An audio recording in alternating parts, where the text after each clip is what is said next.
You make it so I don't have to relieve the denture. If we design a denture around that, it should drop right on in the patient's mouth. Yeah, I don't know what else to say. Very good. You'll have to cut that out.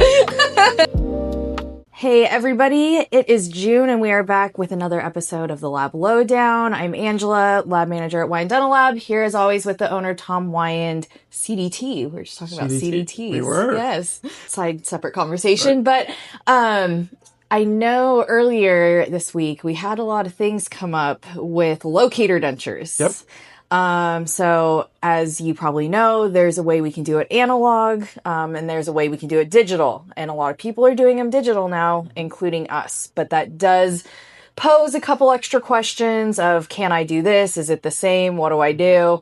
And so we're just kind of going to break that down so that people know what you're supposed to actually do. Yeah. So we're used to the analog workflow, right? With traditional impressions, and then the lab processes the locator in. But with a digital workflow, there's a lot of benefits to a digital denture. It's much stronger. We don't see fractures like we do with traditional dentures because of the strength. But it does. You have to pick up the locator chair side clinically. So it changes the workflow a little bit. And one of the questions or complaints that we get is, I don't want to have to relieve the inside of the denture. Could you make it so I don't have to relieve the denture? So it's possible, but there's a technique that you want to follow to be able to give us the best information to be able to do that. And in order to do that, usually we're making dentures many times from a reference denture, meaning they use the existing denture and they take a wash impression inside of there, and then they'll scan that, and then we'll design the denture from there. When you take that wash impression, the most important part that you want to do to ensure that you're not going to have a lot of relieving when you're doing the pickup of the locators is using the white locator blockout spacer. It's like a We'll white... insert a picture here so you can see it.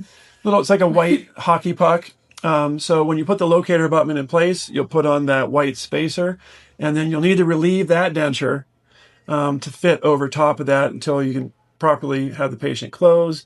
And then you'll take the wash and have the patient close, and then take it out and do a 360 scan.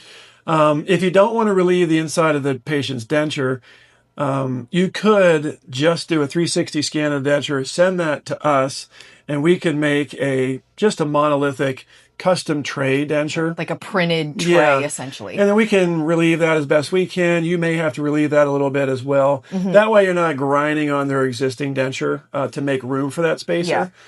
But if you use that spacer, that is designed to not only provide enough space for the locator metal housing, it'll also give you enough space for the blockout or for the pickup resin as well.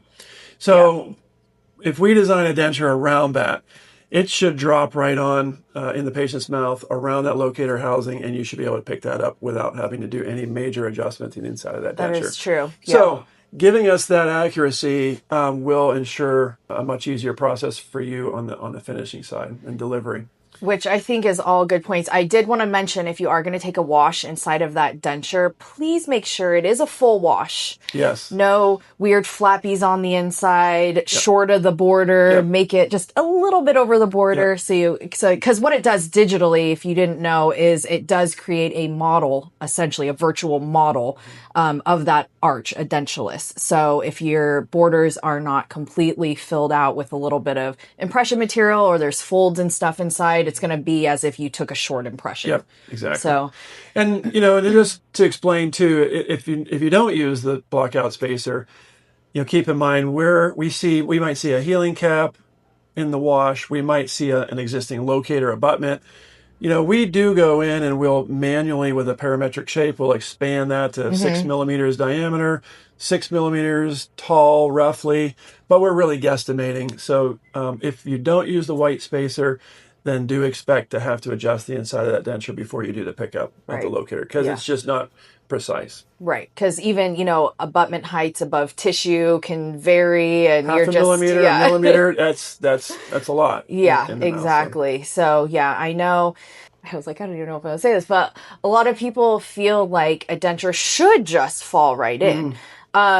But in order for it to have some type of little bit of retention, sometimes you might have to adjust a little bit, any sore spots and things like that. Because if we went in and reamed out that whole thing so it would just fully drop in, then what do you always say? What's your favorite expression? Socks on a rooster. Socks on a rooster. We want to avoid that. We do. And so we will leave it, while it'll fit passive over those locators for sure, for you to be able to seat those. Just remember it is a denture and there still might be a little tissue adjustments necessary. But we also do have a video. We'll put the link down in the caption of how to actually pick up those locators chairside. But I don't know if you want to just touch on it a little bit and we can attach the video just so people are aware of when they do get this denture back, right, with the appropriate block out space. What do you do next? Yep. So I would recommend initially, before you put the locator metal housings in, put the denture in, have the patient close, make sure the occlusion looks good. You can visually see how they close, what it should look like. Then you can put your metal housings in. You might want to do one at a time. Put the denture in, make sure it's not bottoming out on that locator housing. Make sure the occlusion looks the same. Do it for the additional locators. Once you know that denture seats passively, you can then block out around from the base of the locator metal housing to the tissue if it's above the tissue at all. Either with some light body PVS you can inject around. And why do we do that? So we don't lock into the locator abutment, because that's the fear that everybody has. You can also use flowable composite, just a little flowable composite around, and then maybe a little Vaseline on the flowable composite and just flick that off when you're done. There's also from Preet, you can buy some block out material. So any of those materials all work well, but just be sure to really block out from the base of the metal housing to the tissue. That way you won't lock it in if you do that. Right. And then just put your hard pickup resin, either acrylic resin inside the denture. We usually fill up that reservoir about halfway, or hard pickup material from Voco or Zest or any of those materials work well. And then just seat the denture, have the patient bite into occlusion.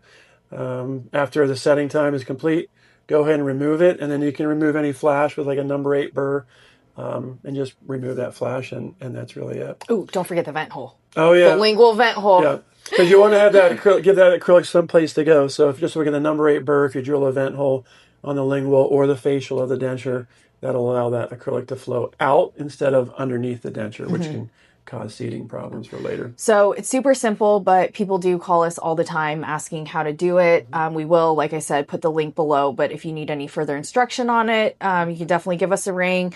We have plenty of people that can tell you how to do that. I also know that Zest, or there's lots of like YouTube videos too. But Preet and Zest, they all have videos on different techniques and there's some clinicians that have videos on YouTube on picking up locator housings, but there's a lot of libraries on YouTube. But ours is the best. Go watch ours instead. Right. Featuring the owner here. There you go. So anyway, that's it. We just wanted to bring that to everybody's attention because it has come up a few times and it's FAQs. So is there anything else we need to touch on? No. Okay.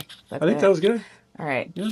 That is it for us today, as this man clearly has to go chairside today. Yes. So thanks for stopping by, and until next time, have a great day. All right.